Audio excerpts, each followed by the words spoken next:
considéré. Fanny, cette disposition, on l'a vu avec Frédéric, elle a déjà été appliquée. Dans quelles circonstances? Alors on va regarder tout près de nous lors de cette première crise sanitaire liée au Covid, avec des blocages de prix qui avaient concerné, vous en souvenez forcément, les masques chirurgicaux pour éviter que leur prix n'explose pendant cette pandémie. Ça avait aussi concerné les gels hydroalcooliques.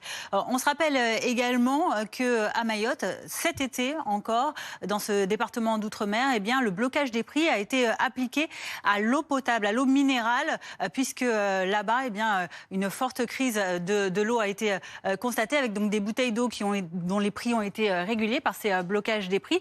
Mais sur le terrain, le Figaro a montré que ce n'était pas si bien appliqué que cela. Regardez, les prix pratiqués dans les grandes surfaces sont à peu près de 7 € par pack de 6 litres. Dans les petits commerces, le prix du pack monte même entre 10 et 12 €. Le Figaro qui complétait en disant que les effectifs locaux de la DGCCRF étaient très insuffisants et ne permettaient pas de contrôler les prix pratiqués. Si on regarde un peu plus loin dans le temps, dans les années 90, en 1990 précisément, pendant la guerre du Golfe, là, le texte avait été appliqué par décret donc pour bloquer le prix notamment des carburants. L'essence dont le prix avait été bloqué, ça avait concerné également le fuel domestique.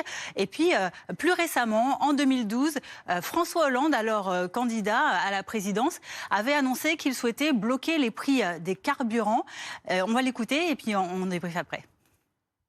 Il nous faut avoir une discussion avec les distributeurs d'essence.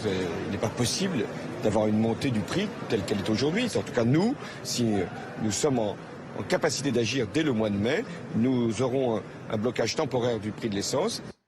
Un blocage qui, même temporaire, n'a pas pu être appliqué puisque ces fameuses circonstances exceptionnelles n'avaient pas été présentes pour pouvoir l'appliquer, ni crise géopolitique, ni crise sanitaire comme on l'a vu par exemple pour le Covid. Merci beaucoup Fanny. Alors Amandine,